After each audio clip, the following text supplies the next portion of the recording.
很多人谈手持武器，第一反应都是火力、杀伤力谁更狠。但现实世界真正决定一把武器能不能长期存在的，从来不是它有多猛，而是一个更冷静也更残酷的问题：它值不值得被不断使用维护，甚至为它付出代价。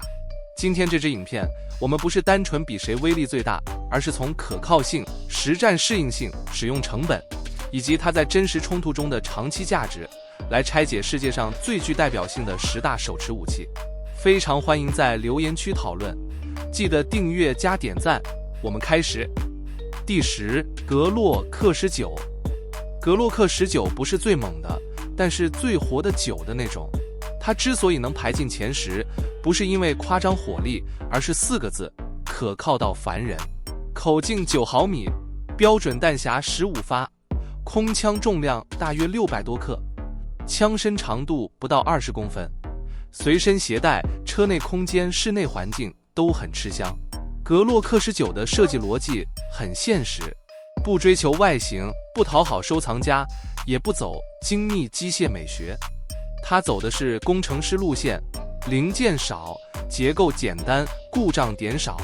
你可以不喜欢它的手感，但你很难质疑它在恶劣环境下还能不能开火。你想想，全球很多执法单位、特勤人员、安保行业都爱用它，原因很直白，因为它训练成本低，新手上手快，维护简单，保养不烧钱，零件通用度高，全球都找得到。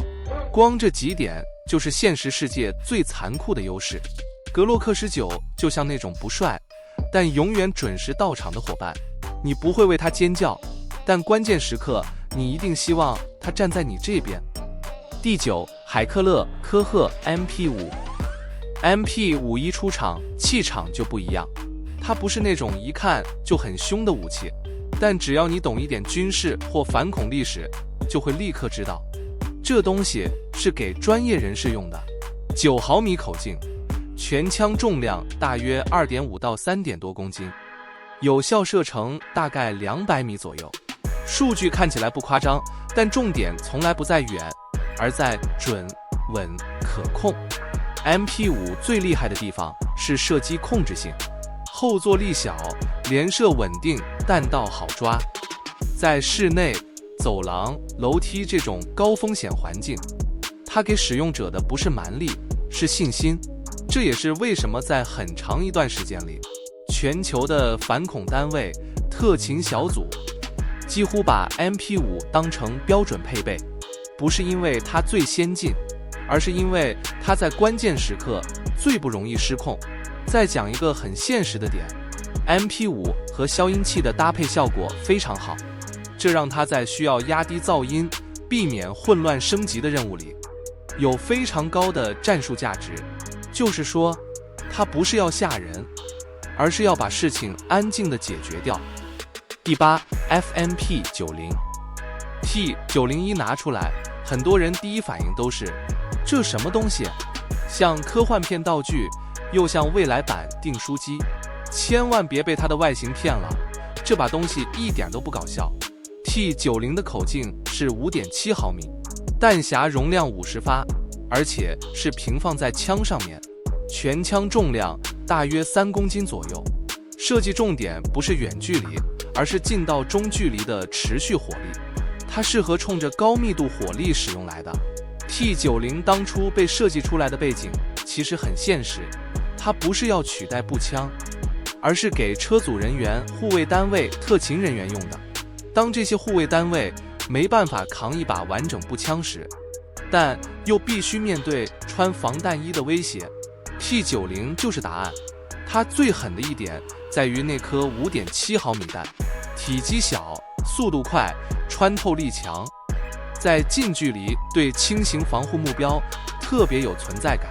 你可以把它理解成，不是一发多猛，而是连续很多发都很有说服力。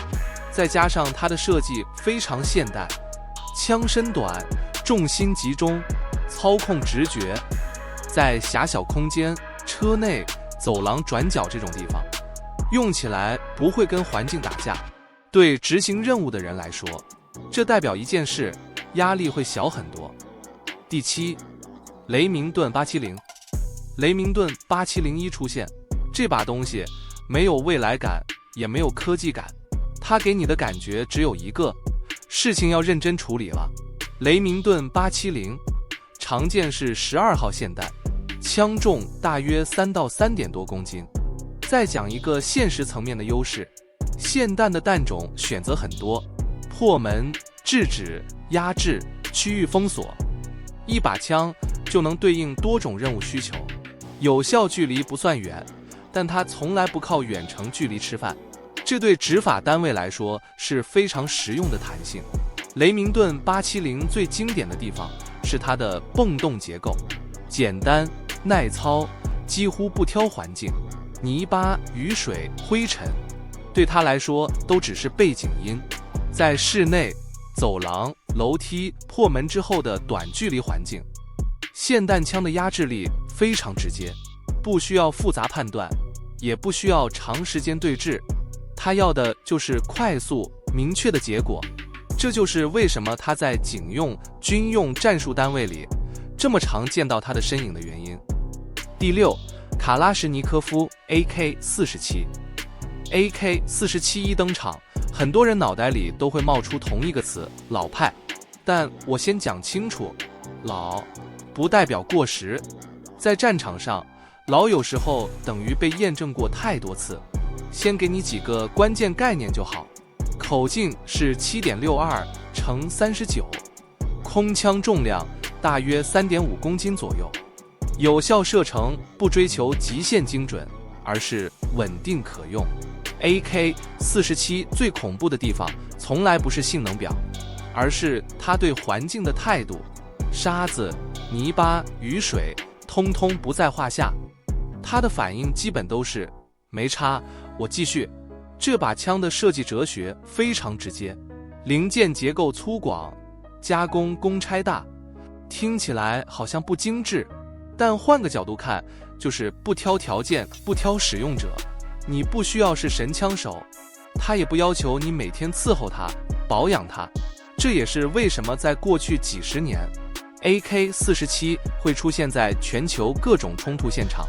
它便宜、好造、好教、好修，对资源有限的组织来说，这就是现实世界最残酷也最有效的选择。讲白一点， AK-47就像那种你以为很随便的人，穿着不讲究，说话不华丽，但不管多烂的状况，它都会出现，而且还能把事情做完。第5， M4 AR-15 家族。讲到 M4， 它厉害的从来不只是枪本身，而是它能变成什么样子。口径是 5.56 乘45毫米，空枪重量大概3公斤上下，有效射程可以到500米左右。重点不是射多远，而是在可控范围内保持精准。这些条件放在一起，就是现代步兵最舒服也最有效率的工作距离。A2 家族最大的核心价值只有一个字：模块化。瞄准镜、红点、夜视、战术灯、前握把，你需要什么，它就能长什么出来。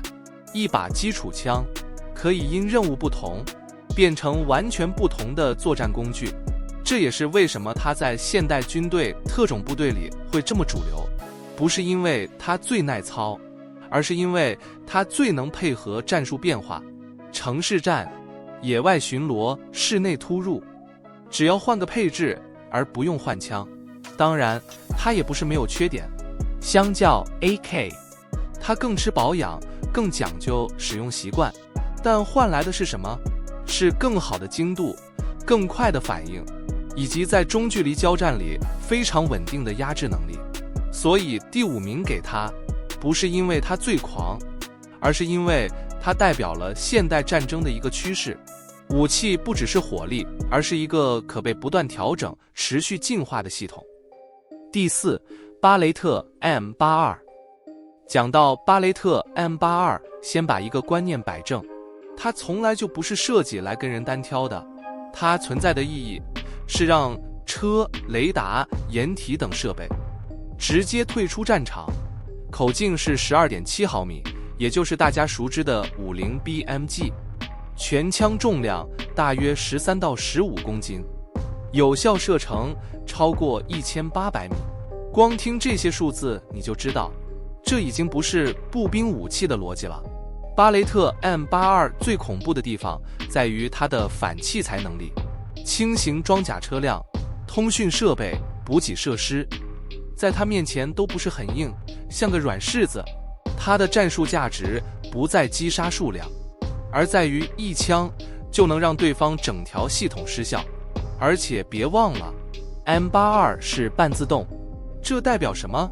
代表它不是打一枪就停下来喘气，而是能在极远距离持续对关键目标施压。对对方来说，那种心理压力非常巨大，因为你根本不懂狙击手藏在1500米外的哪一个角落。所以第4名给巴雷特 M82， 不是因为它常见，而是因为在手持武器这个范围里，它把个人火力的上限硬生生往上推了一大截。第3 SVD 德拉古诺夫狙击步枪。讲到 SVD 德拉古诺夫，先把一个误会拆掉，它不是电影里那种一个人趴3天3夜的狙击枪，它的定位从一开始就非常清楚，它是给部队用的，不是给孤胆英雄用的。口径是 7.62 毫米，半自动，有效射程大约800米，全枪重量大概4公斤出头。SVD 最特别的地方在于它的战术定位，它不是专门躲在很远的地方点名，而是直接编进步兵分队里，负责处理一般步枪够不到但又不值得动用重火力的目标。它就像是部队的放大器。半自动设计在这里非常关键，这代表射手不需要每打一枪就重新拉机柄，可以更快修正，更快补第2枪。在复杂战场环境里，这种节奏感比极限精准还重要。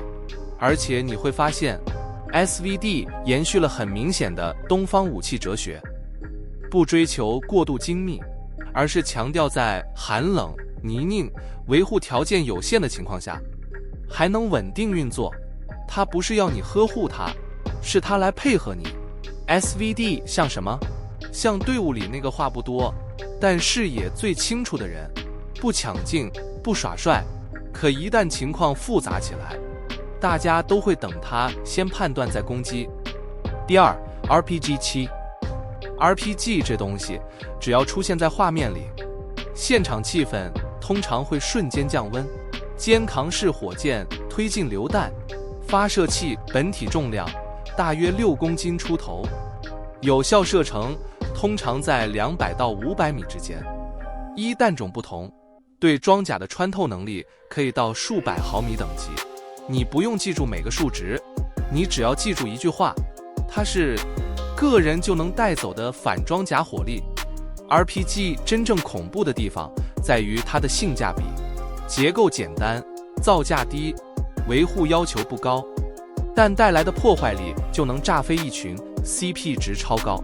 它还对轻型装甲车辆、掩体、工事，甚至密集阵地有非常强大火力威胁。